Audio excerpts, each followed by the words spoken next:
going through the review period. We're very lucky that we have the best negotiator at the table in the president. It'll be a couple months before tariffs on either side would go into effect and be implemented, and we're hopeful that China will do the right thing. Look, China created this problem, not President Trump.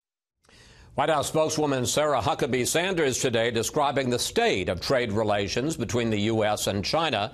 Time to bring in our panel. Steve Hayes of the Weekly Standard, Molly Hemingway from the Federalist, and Charles Lane of the Washington Post. So, Steve, China, I think it's fair to say, struck back harder today than most people expected, announcing tariffs on $50 billion of U.S. exports, including soybeans, which is really key, a big market in China for the U.S. soybeans, and also aircraft.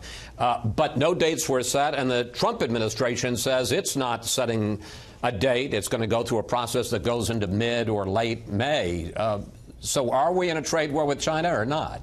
We're awfully close if we're not there already. Look, the big question is whether this is bluster from the Trump administration and then a strong pushback, certainly a stronger pushback than many in the Trump administration had anticipated. You had Peter Navarro saying that he didn't expect that others would retaliate anyway because they would recognize that we were just trying to balance what the Trump administration sees as a trade imbalance. And lo and behold, we're seeing pretty serious retaliation.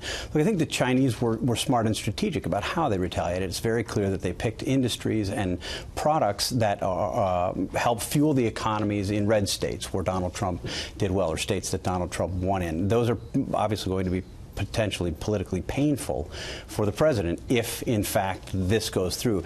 I would say, as somebody who believes in free trade, I was encouraged today by some of the rhetoric coming from the White House. We are a long way from the president's declaration just 4 weeks ago that trade wars are good and easy to win.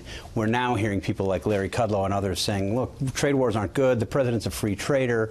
We want to trade freely. We just don't want to be screwed in the process. So, Molly, are we in a trade war or not? I think the situation is that for the last several decades, the United States and other global entities have tried to treat China like one of the big boys in the hopes that they would rise to the occasion, that as they had a greater participation in the global economy, they wouldn't be doing all of their human rights abuses, they wouldn't continue their unfair trade practices, their dumping, their intellectual property theft. And what's happened is they haven't. I mean, they've really benefited from being allowed to be part of that global economy, but they haven't changed these practices. There's worse as ever. They support North Korea. They have gained quite a bit, and we haven't gotten much in return. So I think what people are trying to do is push back against some of this. And people who do oppose tariffs, and tariffs are a tax on the people, they do have economic costs, but they also achieve some pressure against other countries. So people who don't think that we should use tariffs to fight just this massive intellectual property theft that comes from China should probably come up with some other good ways to deal with this problem. You know, it is interesting, Chuck, because the futures and the Dow Jones were down 500 points. And in fact, the market dropped 500 points today.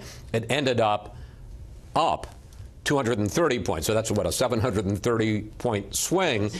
Clearly, the market was persuaded by the end of the day that we're not headed for a trade war, at least not immediately, and that there's a possibility that this bluster and talk about tariffs may end up in a deal. If so, I think the market is right. There is a possibility. But we don't know, and it's going to take probably a few months to come to rest on this. I have been reporting on this for the Post over the last week or so, and I've been reporting on trade for a long time. And what struck me about my conversation this week with people who are free traders and who support the WTO is how many of them, even many Democrats, will privately say the president is dealing with a real problem here with respect to China, that China has been stealing American intellectual property. China bars U.S. investors from operating in China unless they agree to turn over their technology. And even many of these free traders were saying, you know, if it takes tariffs to get their attention and bring them to the table, we're for that. The question, of course, is once they're at the table, who has more leverage, who's going to be better able to get to a deal, and ultimately what the president's end game is, what his real objective is. And on that one, I think there's still a little bit of uncertainty. Then there is the southern border, and here was the Secretary of Homeland Security, Nielsen, at the White House today. The president has directed that the Department of Defense and the Department of Homeland Security work together with our governors to deploy the National Guard to our southwest border to assist the Border Patrol. The president will be signing a proclamation to that effect today. Molly, there was some suggestion in John Roberts' reporting that the president's real goal here, yes, he's going to send the National Guard, and yes, he wants to help protect the border, but the real point here is to try to put more pressure on Congress to finance his wall. Yeah, every president since Reagan has sent troops to the border, so it's not totally new that this president would do that. We don't have specifics on exactly what he's thinking that way. But this is a very politically sensitive issue, and he keeps on trying to draw out the contrast between Republican approaches and Democratic approaches. And Democrats in particular feel that this is a good issue for them to have more lax enforcement at the border, to allow more people to enter the country illegally, follow up with amnesty programs without ever actually fixing the border. It was a huge issue that he succeeded, that went well for him during the campaign, to highlight that border enforcement is lax and that we don't have a really sensible immigration policy. So if the more he can highlight this, the better for him.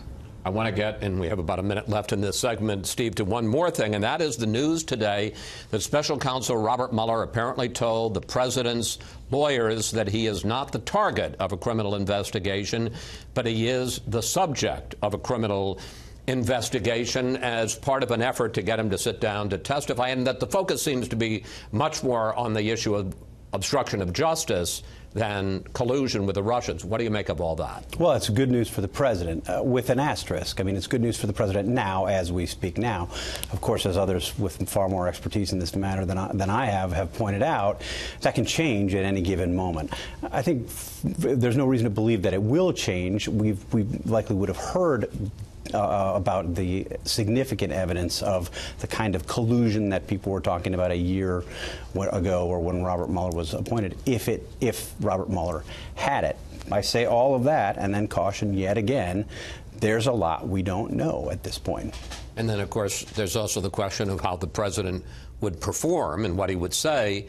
Your thoughts about what this development, which was in your paper? Well, the president said it again today. I want to talk to him. I want to talk to him. And he's said that a number of times, and his lawyers are waving him off because they fully understand the real hazard here is the potential perjury trap, that he would blunder into saying something false and get in trouble for that.